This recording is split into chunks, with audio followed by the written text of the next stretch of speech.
चलिए फ्रेंड्स, आज मैं फिर आपके लिए साइंस के वन लाइनर लेके आया हूँ। जो रेलवे के एग्ज़ाम हैं वो नज़दीक आने वाले हैं, तो आप अच्छी तरह तैयारी कीजिए। शुरू करते हैं आज की क्लास। सबसे पहला है वाष्पन तथा क्वथन में अंतर।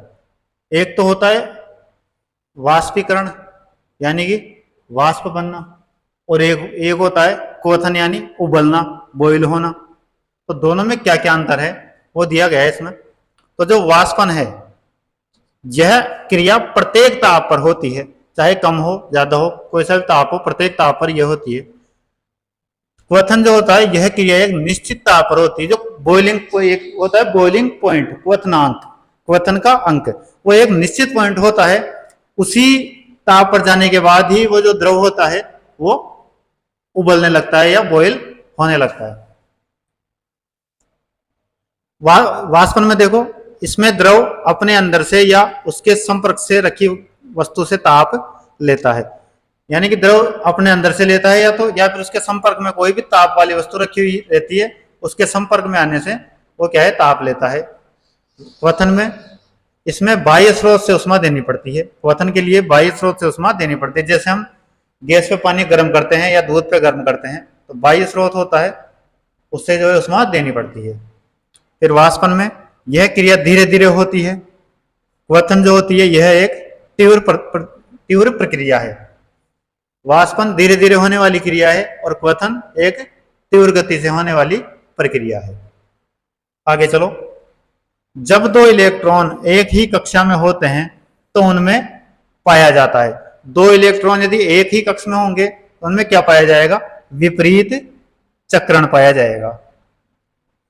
नेक्स्ट, पाउली के अपवर्जन सिद्धांत के अनुसार, पाउली का जो अपवर्जन सिद्धांत है वो क्या है, एक ही परमाणु में उपस्थित किन्हीं दो इलेक्ट्रॉनों की चारों क्वांटम संख्याएं समान नहीं हो सकती। ये क्या है, किसका नियम है ये, पाउली का अपवर्जन नियम या पाउली का अपवर्जन सिद्धांत। एक ही परमाणु में उपस्थित दो इलेक्ट्रॉन उपस्थित हैं एक ही परमाणु में, तो उनकी जो चार क्वांटम संख्याएं होती है वो चारों क्वांटम संख्याएं एक समान कभी नहीं हो सकती। प्रोटॉन धन आवेशित एवं न्यूट्रॉन है। प्रोटॉन धन आवेशित होता है, न्यूट्रॉन कैसा होता है, उदासीन होता है, और इलेक्ट्रॉन इलेक्ट्रॉन कैसा होता है, वो होता है ऋण आवेशित।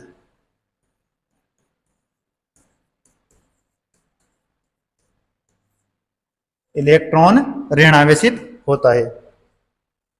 वे कण जो परमाणु केंद्रक के चारों ओर घूमते हैं और ऋणात्मक रूप से आवेशित होते हैं। अभी बताया मैंने क्या होता है वो, इलेक्ट्रॉन। तो right answer electron.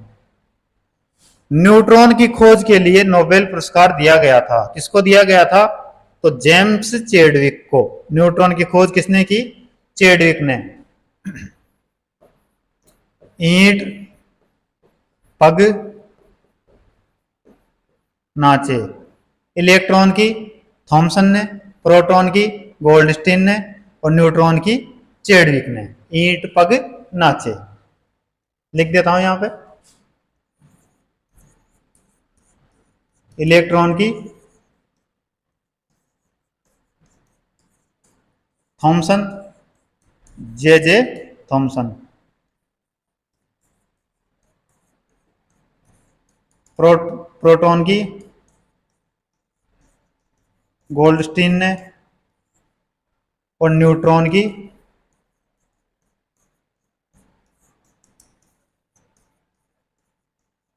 James Chadwick.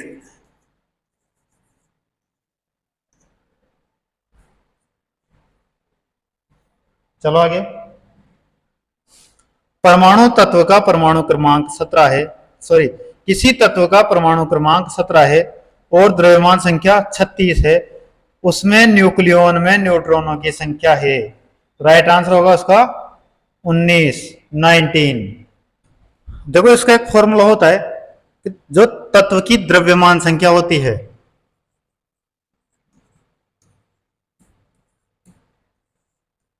या तत्व का द्रव्यमान जो होता है वो किसके बराबर होता है, परमाणु क्रमांक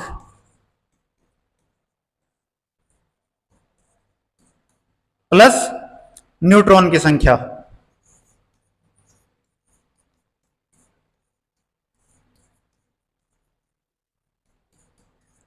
द्रव्यमान क्या होता है? परमाणु क्रमांक प्लस न्यूट्रॉन संख्या। तो इसमें दे रखा है परमाणु क्रमांक तो कितना है 17 और द्रव्यमान संख्या 36 है। तो न्यूट्रॉन की संख्या ज्ञात करना है, तो डायरेक्ट क्या करेंगे हम 36 माइनस 17 करेंगे, तो राइट आंसर क्या आ जाएगा हमारा 19। तो न्यूट्रॉनों की संख्या 19। आगे चलो, किसी परमाणु का रासायनिक व्यवहार निर्भर करता है, किस पर निर्भर करता है? न्यूक्लियस में प्रोटॉनों की संख्या पर। जो न्यूक्लियस होते हैं उसमें प्रोटॉन की जो संख्या होगी उस पर परमाणु का रासायनिक व्यवहार निर्भर करता है। परमाणु संगठन करने वाले 3 मौलिक कण। परमाणु संगठन या परमाणु में कौन कौन से 3 मौलिक कण होते हैं? तो प्रोटॉन, इलेक्ट्रॉन और न्यूट्रॉन।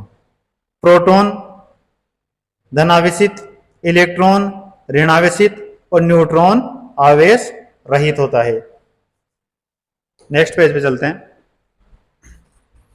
परमाणु क्रमांक 20 वाले परमाणु का इलेक्ट्रॉनिक विन्यास है। तो जो इलेक्ट्रॉनिक विन्यास होता है वो कैसे लिखा जाता है? तो देखो, तो जो 20 परमाणु क्रमांक वाला तत्व है, परमाणु है, तो उसका जो विन्यास होगा या उसकी जो कक्ष होंगे, तो सबसे पहले तो पहले कक्ष में 2 भरे जाएंगे, फिर 8 इलेक्ट्रॉन, फिर तीसरे में भी 8 इलेक्ट्रॉन और बाकी बचे हुए 2 है वो किसमें भरे जाएंगे? चौथे कक्ष में भरे जाएंगे। तो विन्यास क्या होगा इसका? 2 8 8 और 2। चलो आगे, लोहे में जंग लगने पर उसका भार क्या हो जाता है? बढ़ जाता है। लोहे में जब भी जंग लगेगा तो उसका वजन क्या होगा? बढ़ जाएगा। लोहे में जंग लगने में बना पदार्थ होता है। तो जब लोहे में जंग लगता है तो कौन सा पदार्थ बनता है उसमें? फेरसोफेरिक ऑक्साइड। ऑक्सीजन से क्रिया करके जो लोहा होता है उसका क्या होता है? क्षरण होता है और उसमें क्या होता है? जंग लगने लग जाता है। तो क्या बनाता है वो? फेरसोफेरिक ऑक्साइड बनाता है। एक परमाणु वाली गैस है। परमाणु वाली गैस कौन सी है? नियोन। द्विपरमाणु वाली गैस है जिनमें 2 परमाणु हो, नाइट्रोजन, फ्लोरीन और ऑक्सीजन।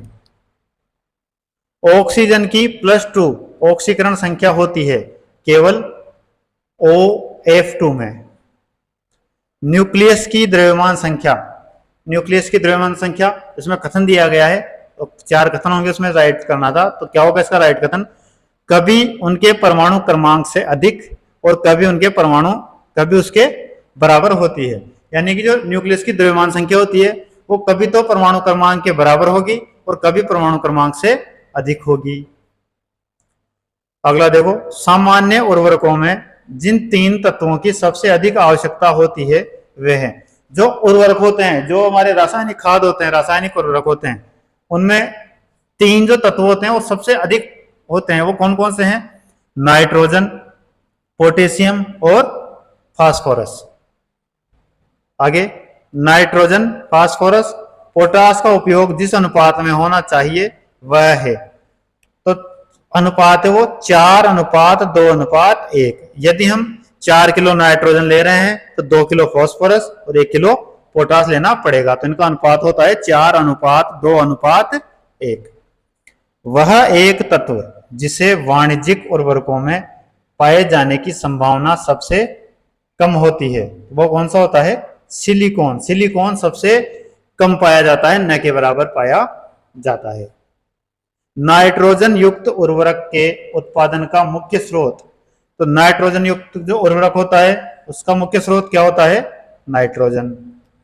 व्यापक रूप से इस्तेमाल किया जाने वाला नाइट्रोजनी उर्वरक, सबसे ज्यादा जो उर्वरक इस्तेमाल किया जाता है नाइट्रोजन वाला वो क्या है? यूरिया। व्यापक रूप से इस्तेमाल किया जाने वाला नाइट्रोजनी उर्वरक यूरिया है। इसका रासायनिक सूत्र, तो यूरिया का रासायनिक सूत्र क्या होता है? NH2CONH twice. चलो आगे। प्रमुख नाइट्रोजनी यौगिक। तो जो नाइट्रोजनी यौगिक हैं वो कौन कौन से हैं? Urea, ammonium sulphate, calcium nitrate, calcium sulphate, calcium cyanide, calcium ammonium nitrate आदि। आगे चलो। वह धातु जो विशाल संख्या में संबंधित वाहनों वाले नगर में वायु को प्रदूषित कर देती है। जो वाहनों का जो धुआं निकलता है उसमें एक धातु निकलती है, बिल्कुल बारीक पार्टिकल जो हमें दिखाई नहीं देते, उसी की वजह से क्या होता है, वायु प्रदूषण बहुत ज्यादा होता है। तो वो धातु कौन सी है? वो धातु है सीसा, लेड। सीसा रहित पेट्रोल के लिए गाड़ियों में लगाया जाने वाला उपकरण। आजकल क्या है, गाड़ियों में एक उपकरण लगाया जाता है तो जिससे जो धुआं निकलता है तो वो उपकरण जो शीशा होता है उसको अंदर ही रख लेता है और बाकी जो धुआं होता है उसको बाहर जाने देता है। तो उपकरण कौन सा है? Catalytic converter. रासायनिक रूप में मिल्क ऑफ मैग्नीशिया है। मिल्क ऑफ मैग्नीशिया किसे कहा जाता है? मैग्नीशियम हाइड्रोक्साइड को। अगला देखो, कास्टिक सोडा को उबालकर साबुन तैयार किया जाता है। किसके साथ कास्टिक सोडा को उबाला जाता है? वसा के साथ। NaOH सूत्र वाले यौगिक का सामान्य नाम। तो NaOH कौन से यौगिक का नाम है? तो कास्टिक सोडा का। वल्कनीकरण प्रक्रिया के दौरान वह पदार्थ जिसके मिलाने से रबर कठोर हो जाता है। तो रबर को कठोर करने के लिए क्या मिलाया जाता है? सल्फर मिलाया जाता है। वह सामग्री जिसका प्रयोग शीशा निर्माण में किया जाता है, ग्रेफाइट। ग्रेफाइट का प्रयोग किसमें किया जाता है? शीशे का निर्माण करने में किया जाता है। वृक्षों से प्राप्त किया जाने वाला प्राकृतिक रबर का बुनियादी रासायनिक निर्माण ब्लॉक है। तो जब वृक्षों से प्राकृतिक रबर पाया जाता है, प्राप्त किया जाता है, उसका रासायनिक निर्माण ब्लॉक क्या है? आइसोप्रीन। प्राकृतिक रबर का प्रयोग किया जाता है, किसमें किया जाता है? टायर, ट्यूब आदि बनाने में। जब प्राकृतिक रबर को सल्फर के साथ गर्म किया जाता है, इस प्रक्रिया को क्या कहा जाता है? तो क्या कहा जाएगा इसको? वल्कनीकरण। और वल्कनीकरण से ही क्या होता है? रबर कठोर हो जाता है। आगे देखो, एथनॉल को विकृत करने के लिए किसका प्रयोग किया जाता है? मिथाइल एल्कोहल का प्रयोग किया जाता है। प्लास्टर ऑफ पेरिस निर्जलीकरण से बनाया जाता है। किसके निर्जलीकरण से प्लास्टर ऑफ पेरिस बनाया जाता है? तो जिप्सम लवण से। जिप्सम लवण का निर्जलीकरण करके प्लास्टर ऑफ पेरिस यानी पीओपी बनाई जाती है। प्लास्टर ऑफ पेरिस का उपयोग होता है, किसमें होता है पीओपी का उपयोग? शल्य चिकित्सा में, प्लास्टर करने में, सांचे और मॉडल बनाने में, मूर्तियां बनाने में। तो इन सब में पीओपी का उपयोग किया जाता है। प्लास्टर ऑफ पेरिस जमाने के लिए आवश्यक है जल योजन द्वारा अन्य हाइड्रेट बनाना। हेलोजनों में सबसे अधिक अभिक्रियाशील, तो हेलोजन गैसें होती है उनमें सबसे अधिक अभिक्रियाशील कौन सा है? तो फ्लोरीन। एथिल एल्कोहल का आइसोमर है। एथिल एल्कोहल का आइसोमर कौन सा है? Dimethyl ether. जिन यौगिकों के अणुसूत्र समान होते हैं परंतु गुण भिन्न भिन्न होते हैं कहलाते हैं। तो जिन यौगिकों के अणुसूत्र तो समान होंगे और गुण क्या होंगे? भिन्न होंगे, वो क्या कहलाते हैं? आइसोमर यानी समायवी, सम अवयवी या आइसोमर। फेन प्लवन प्रक्रम का प्रयोग जिसमें धातु कर्म के लिए किया जाता है वह है, राइट आंसर, सल्फाइड अयस्क। सल्फाइड अयस्क का प्रयोग फेन प्लवन प्रक्रम में किया जाता है। फेन प्लवन विधि द्वारा सांद्रण किसका किया जाता है? कॉपर, लेड यानी सीसा और जिंक के सल्फाइड अयस्कों का। फोटोग्राफिक फिल्म पर सुग्राही पायस तैयार करने में जिस हेलाइड का प्रयोग किया जाता है वह है सिल्वर ब्रोमाइड। तो सिल्वर ब्रोमाइड का उपयोग किसमें किया जाता है? फोटोग्राफिक फिल्म का पाया तैयार करने में। फोटोग्राफी प्लेटों में सिल्वर हेलाइड का प्रयोग किया जाता है क्योंकि ये हाइपो सॉल्यूशन में विलय होती है। शर्करा या मंड के किण्वन से प्राप्त होता है, क्या प्राप्त होता है? एथेनॉल। शर्करा या मंड का जो किण्वन होता है उससे क्या प्राप्त होता है? एथेनॉल प्राप्त होता है। विद्युत धारा का मापक, यानी विद्युत धारा किस यंत्र से मापी जाती है? तो वो किससे मापी जाती है? एमीटर से। विद्युत धारा एमीटर।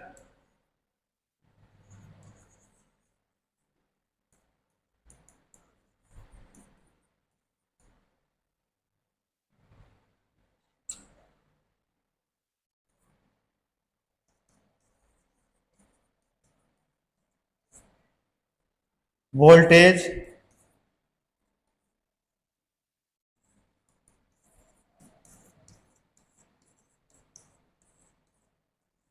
वोल्टमीटर से। धारा एमीटर से और वोल्टेज वोल्टमीटर से मापी जाती है। द्रव का आपेक्षिक घनत्व मापक, यानी द्रव का आपेक्षिक घनत्व किससे मापा जाता है?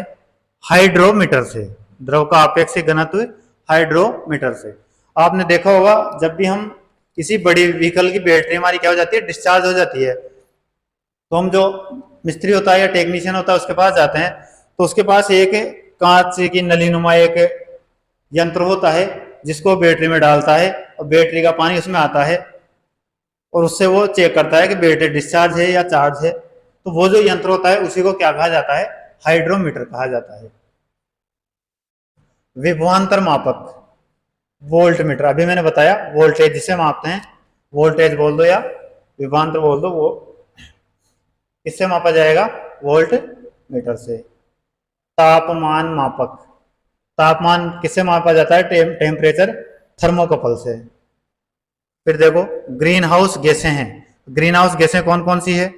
Carbon dioxide, methane, chlorofluorocarbon, nitrous oxide तथा जलवाष्प। ये क्या है? ग्रीन हाउस गैसें हैं। शुगर से एल्कोहल में रूपांतरण की प्रक्रिया को क्या कहा जाता है? अभी पहले आया था, शुगर से एल्कोहल में रूपांतरण की प्रक्रिया किण्वन कहलाती है। अक्रिय गैस यौगिक बना सकती है। जो अक्रिय गैस है वो कौन से यौगिक बनाती है? तो जीनोन बनाती है। जीनोन की खोज किसने की थी? विलियम रैमजे ने की थी। सबसे प्रबल अम्ल, सबसे प्रबल अम्ल कौन सा है? Trichloro acetic acid. Trichloro acetic acid जो है सबसे प्रबल या सबसे हेवी अम्ल कह सकते हैं। लाफिंग गैस का रासायनिक नाम? Nitrous oxide. जो लाफिंग गैस होती है, हंसने वाली गैस, नाइट्रस ऑक्साइड होती है। नाइट्रस ऑक्साइड और ऑक्सीजन का मिश्रण प्रयुक्त किया जाता है। किसमें किया जाता है? दंत चिकित्सा तथा छोटे ऑपरेशनों में निश्चेतक के रूप में, यानी बेहोश करने वाली दवा के रूप में। अम्लीय वर्षा में प्राय अधिक मात्रा में होता है। जो अम्लीय वर्षा होती है उसमें अधिक मात्रा में क्या होता है? सल्फ्यूरिक अम्ल होता है। रिचार्जेबल सेल में, सेल के भीतर भंडारित ऊर्जा कौन सी होती है? रासायनिक ऊर्जा। जो रिचार्जेबल सेल होता है उसके अंदर कौन सी ऊर्जा विद्यमान होती है? रासायनिक ऊर्जा। रासायनिक ऊर्जा का विद्युत ऊर्जा में रूपांतरण किसमें होता है? वो बैटरी में होता है। टॉर्च लाइट, इलेक्ट्रिक सेवर आदि जैसे उपकरणों में आमतौर पर प्रयुक्त चार्जेबल बैटरियां जिनमें इलेक्ट्रोड के रूप में क्या प्रयोग किया जाता है? जिंक और कार्बन का जोड़ा प्रयोग किया जाता है या वो कार्य करता है। चलो आगे। एस्बेस्टोस का रासायनिक नाम? एस्बेस्टोस जो पदार्थ होता है उसका रासायनिक नाम क्या है? Magnesium silicate. रबर को वल्कनित करने के लिए प्रयुक्त तत्व कौन सा है? सल्फर। अभी आ चुका। रबर के वल्कनीकरण की खोज किसने की थी? चार्ल्स गुडियर ने, जिसके नाम पर टायर कंपनी चलती है। सीमेंट की खोज किसने की थी? जोसेफ आस्पडिन ने सीमेंट की खोज की थी। सीमेंट का रंग ब्रिटिश तट पर पोर्टलैंड के द्वीप पर उत्खनित पत्थर के समान होने के कारण इसका नाम पड़ा। क्या पड़ा इसका नाम? Portland cement. जो ब्रिटिश यानी ब्रिटेन का जो समुद्री तट है वहां पर एक पोर्टलैंड है, मतलब पोर्टलैंड का एक द्वीप है, तो जो वहां पे जो पत्थर जो खनन होता है उसका रंग और सीमेंट का रंग क्या है, समान है। उसी के नाम पे सीमेंट का रंग क्या पड़ गया, पोर्टलैंड सीमेंट। कार्बन मोनोऑक्साइड और हाइड्रोजन है, ये दोनों क्या है, एक ज्वलनशील गैस है।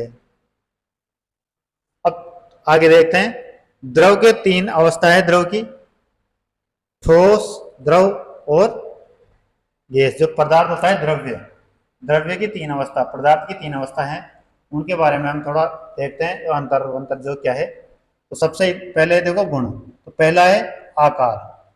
तो जो ठोस का आकार होता है वो कैसा होता है, निश्चित होता है। द्रव का आकार अनिश्चित होता है और गैस का भी अनिश्चित होता है। ठोस जो हमारे सामने जिस आकार में है वैसा ही रहेगा, द्रव को हम जिस शेप के बर्तन में डालेंगे उसका आकार वैसा हो जाएगा, और गैस का भी आकार जिस बर्तन में डालेंगे जिसमें स्टोर करेंगे वैसा ही वो आकार लेती है।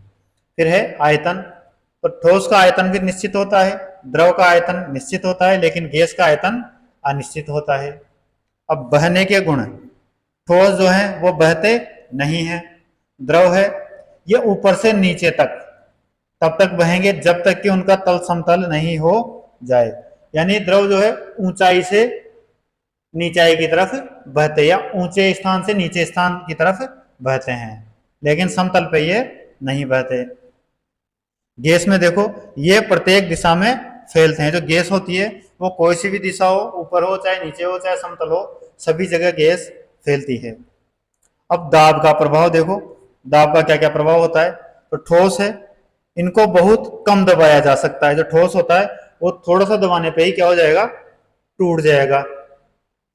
द्रव है, ठोस की अपेक्षा अधिक दबाया जा सकता है, और गैस को सबसे अधिक दबाया जा सकता है। आगे चलो, सीसा पेंसिलों में सीसा का प्रतिशत होता है। जो सीसा पेंसिल होती है उसमें सीसा का प्रतिशत कितना होता है, तो 0 होता है।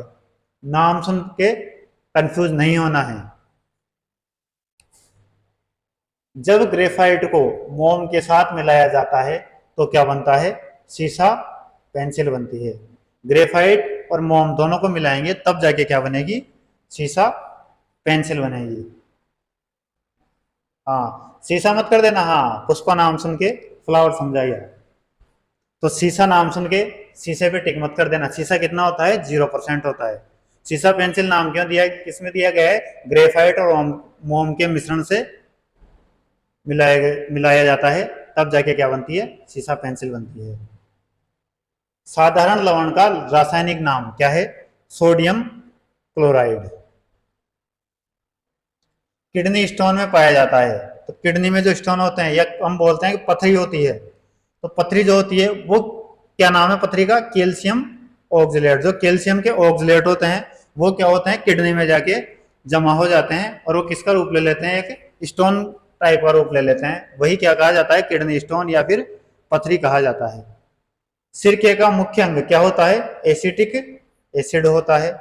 सिरका बनता है, सिरका किसमें बनता है, तो एसिटोवेक्टर एसिटी की उपस्थिति में स्टार्च के किण्वन द्वारा क्या बनता है, सिरका बनता है।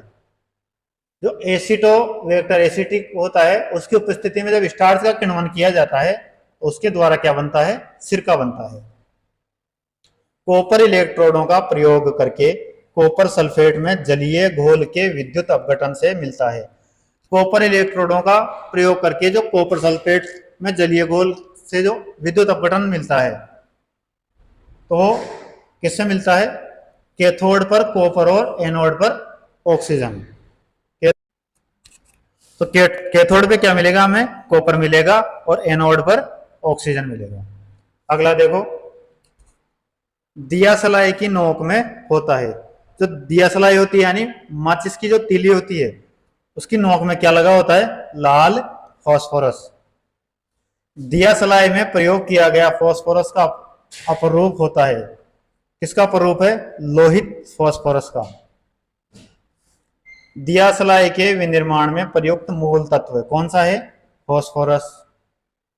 सोडियम बाइकार्बोनेट का वाणिज्यिक नाम, तो सोडियम बाइकार्बोनेट होता है उसका वाणिज्यिक नाम या फिर जो मार्केट में जिस नाम से वो जाना जाता है वो क्या कहलाता है? Baking soda.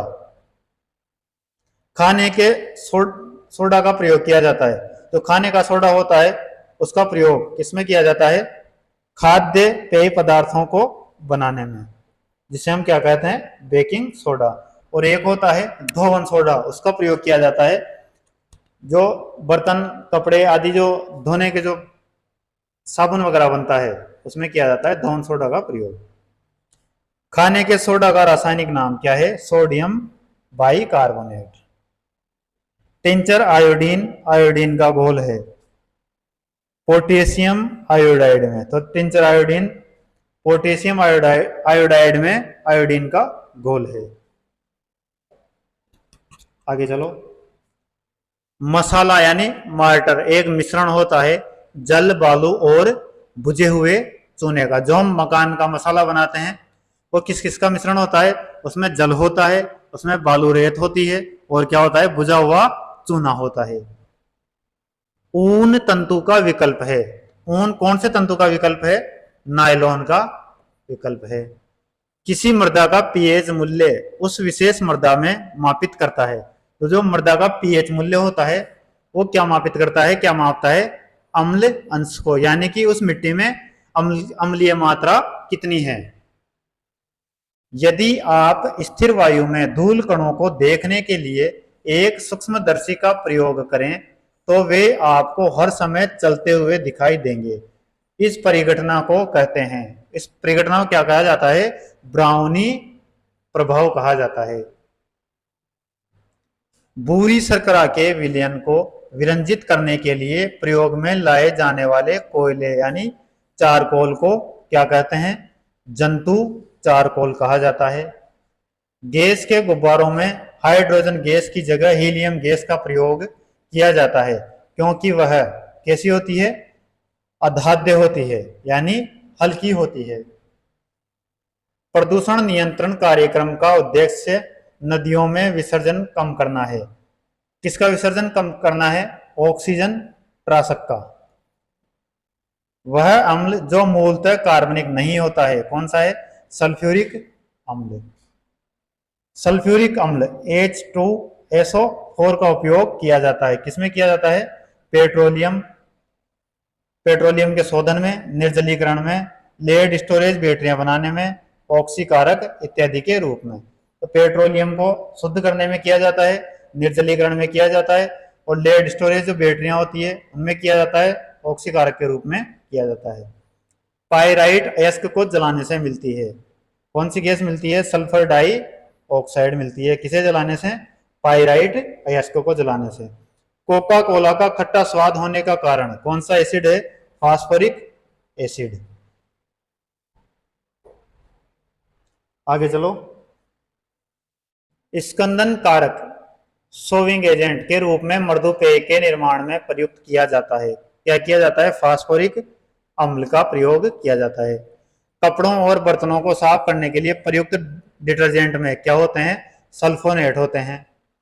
सफाई तथा विरंजन में प्रयुक्त होता है ऑक्जेलिक अम्ल होता है। ऑक्जेलिक अम्ल का उपयोग किया जाता है कपड़े से स्याही तथा जंग से उत्पन्न धब्बों को मिटाने में। जो कपड़े पे स्याही या जंग के धब्बे लग जाते हैं उनको हटाने में ऑक्जेलिक अम्ल का प्रयोग किया जाता है। एमोनेल एक मिश्रण है। किसका मिश्रण है? एल्यूमिनियम पाउडर और अमोनियम नाइट्रेट का। एमोनेल का इस्तेमाल किया जाता है बम बनाने में। तो बम बनाने में किसका इस्तेमाल? एमोनेल का इस्तेमाल किया जाता है। हाइड्रोक्सी समूह वाला ऑर्गेनिक अम्ल। हाइड्रोक्सिक समूह वाला ऑर्गेनिक अम्ल कौन सा है? कार्बोलिक अम्ल है। फिनोल का दूसरा नाम कार्बोलिक अम्ल। चीनी के उत्पादन में शीरा यानी मोलेसेज बदल जाता है। किसमें बदलता है? वो एल्कोहल में बदल जाता है। वे दो तत्व जिनसे बहुत बड़ी संख्या में यौगिक तैयार किए जा सकते हैं कौन से तत्व हैं? कार्बन और हाइड्रोजन। वायु से बचाने के लिए सफेद फास्फोरस को किसमें रखते हैं? तो जल में रखा जाता है। सोडियम को आमतौर पर किसमें रखा जाता है? केरोसिन यानी मिट्टी के तेल में रखा जाता है। आंतरिक संक्रमण तत्वों की कुल संख्या कितनी है? 28। जो आंतरिक संक्रमण तत्व हैं उनकी संख्या 28 है। वे दो तत्व जिनका ट्रांजिस्टर उद्योग में व्यापक रूप से प्रयोग किया जाता है, सिलिकॉन और जर्मेनियम, दोनों क्या है, ये अर्धचालक धातु हैं। आगे देखो, प्रयोगशाला में सिल्वर नाइट्रेट घोल को ब्राउन बोतलों में रखा जाता है क्योंकि ब्राउन बोतलों में प्रकाश गुजरने का रास्ता बंद हो जाता है। ब्राउन जो बोतलें होती है उनमें प्रकाश नहीं गुजर पाता, इसलिए सिल्वर नाइट्रेट के घोल को ब्राउन बोतलों में रखा जाता है।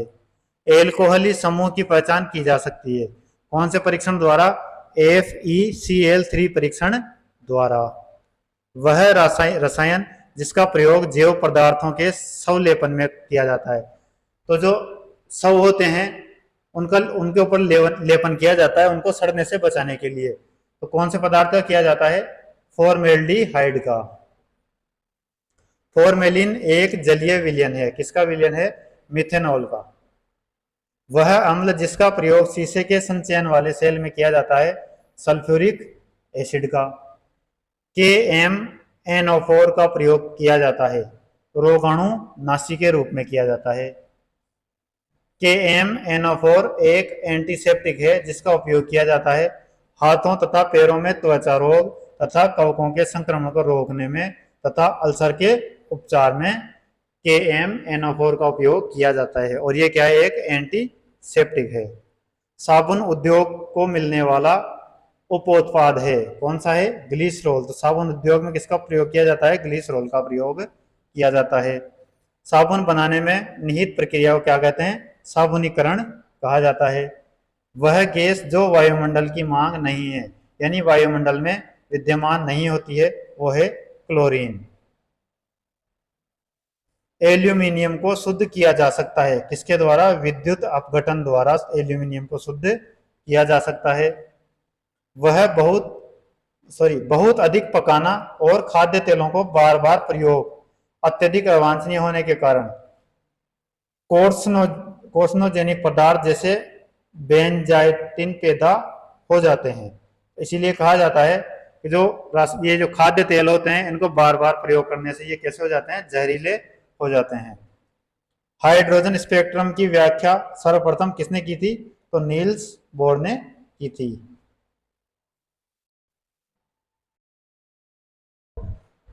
अगला क्वेश्चन है हाइड्रोजन स्पेक्ट्रम की 5 श्रेणियां। तो पांचों श्रेणियों के नाम बताने हैं, क्या क्या है? लाइमन श्रेणी, वामर श्रेणी, पास्कन श्रेणी, ब्रैकेट श्रेणी और फुंट श्रेणी। ये पांचों हाइड्रोजन स्पेक्ट्रम की श्रेणियां होती है। अगला देखो, शुष्क पाउडर अग्निशामक में होता है, तो क्या क्या होता है? बालू और सोडियम बाइकार्बोनेट। जो शुष्क पाउडर अग्निशामक यंत्र होता है उसमें बालू और सोडियम बाइकार्बोनेट भरा होता है। नेक्स्ट, वायुमंडल में सबसे प्रचुर अक्रिय गैस तो कौन सी होती है? ऑर्गन गैस होती है। नेक्स्ट, आर्गन की खोज किसने की थी? जो ऑर्गन गैस थी इसकी खोज किसने की? तो रेले ने। रेले एक वैज्ञानिक थे, इन्होंने ऑर्गन की खोज की थी। नेक्स्ट, विकृतीकृत स्प्रिट एथेनॉल का मिश्रण है। जो विकृतीकृत स्प्रिट एथेनॉल है किसका मिश्रण है? वो पायरिडीन के साथ। एथेनॉल और पायरिडीन का मिश्रण क्या है? विकृतीकृत स्प्रिट। अगला देखो, जो तत्व ऑक्सीजन पर प्रतिक्रिया नहीं करता वह है, तो हीलियम है। हीलियम ऑक्सीजन पर प्रतिक्रिया नहीं करता है। हीलियम की खोज किसने की थी? तो हीलियम की खोज की थी फ्रैंक लैंड, लॉकेयर एवं विलियम रैमजे, तीनों ने हीलियम की खोज की थी। नेक्स्ट, अब देखो, तत्व और उनके परमाणु द्रव्यमान, संकेत, परमाणु संख्या, उन सभी की सारणी दी गई है। तो वो देखो आप, सबसे पहला हाइड्रोजन, संकेत क्या है? H, परमाणु संख्या 1 और द्रव्यमान 1.008। नेक्स्ट, हीलियम, संकेत He, परमाणु संख्या 2, द्रव्यमान संख्या या परमाणु द्रव्यमान 4.003। लिथियम Li, संख्या 3, द्रव्यमान 6.940। बेरिलियम, संकेत Be, संख्या 4, द्रव्यमान 9.013। बोरोन, संकेत B, संख्या 5 द्रव्यमान 10.82। कार्बन संकेत C संख्या 6 द्रव्यमान 12.011। नाइट्रोजन संकेत N संख्या 7 द्रव्यमान 14.006। ऑक्सीजन संकेत O संख्या 8 द्रव्यमान 15.999 जो कि 16 के लगभग बराबर है। फ्लोरीन संकेत F संख्या 9 द्रव्यमान 19। नियोन संकेत Ne संख्या 10 द्रव्यमान 20.183। सोडियम संकेत Na संख्या 11 द्रव्यमान 22.989। मैग्नीशियम Mg संख्या 12 द्रव्यमान 24.32। एल्यूमिनियम संकेत Al संख्या 13 द्रव्यमान 26.97। सिलिकॉन संकेत Si संख्या 14 द्रव्यमान 20.09। फास्फोरस संकेत P संख्या 15 द्रव्यमान 30.98। सल्फर संकेत S परमाणु संख्या 16 और द्रव्यमान 32.064। क्लोरीन संकेत Cl संख्या 17 द्रव्यमान 453। आर्गन संकेत Ar संख्या 18 द्रव्यमान 39.944।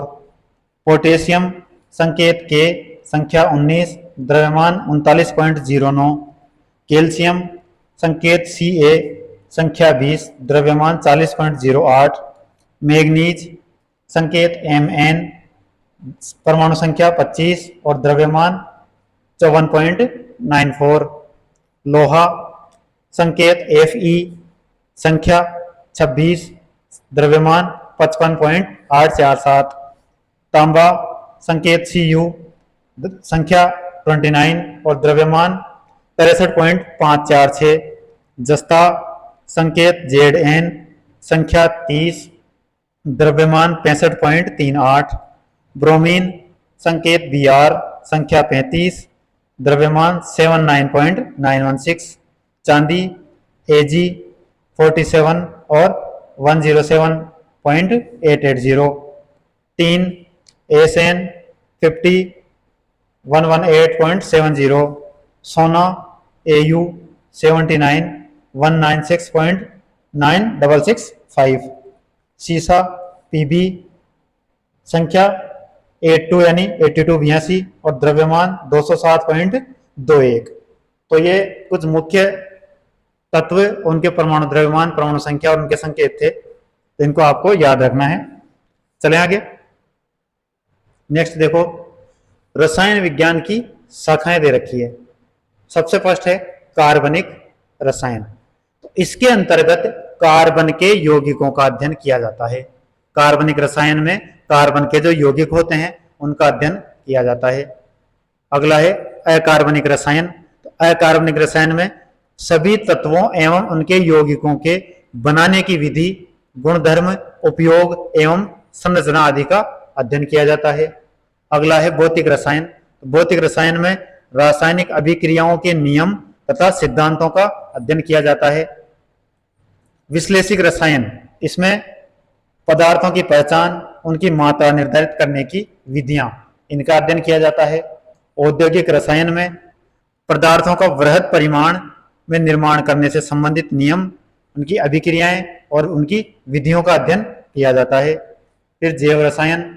जैव रसायन में जीवधारियों में होने वाली रासायनिक अभिक्रियाओं तथा जंतुओं और वनस्पतियों से प्राप्त पदार्थों का अध्ययन किया जाता है।